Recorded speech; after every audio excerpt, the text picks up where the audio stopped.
and prejudice to rise.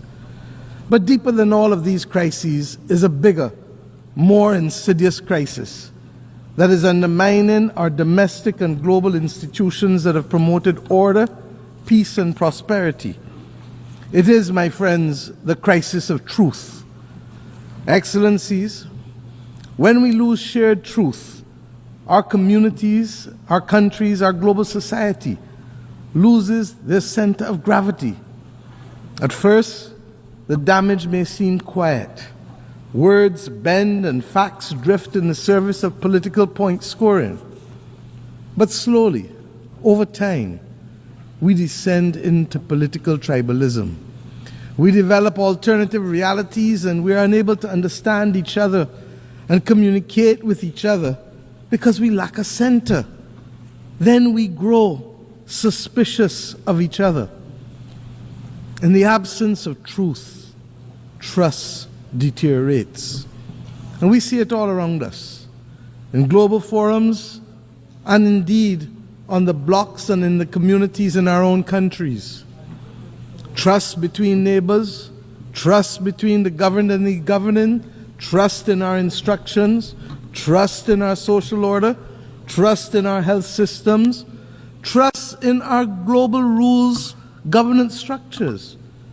It all seems, in the words of Chinua Achebe, to be falling apart. When we lack truth and we lack trust, law becomes theater, news becomes spectacle, and science becomes just another opinion. As I've had cause to say in this great hall on a few times, our world today worryingly resembles the world of 100 years ago.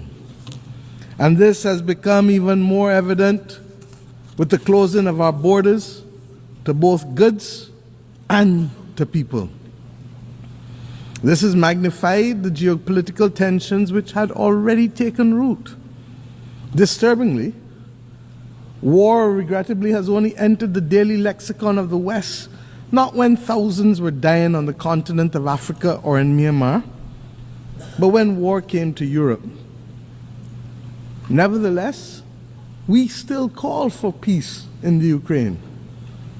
Only yesterday, a leading British newspaper reminded us that for 500 days, 260,000 people, virtually the population of my country, 260,000 people have been trapped in the Sudanese city of El Fasher.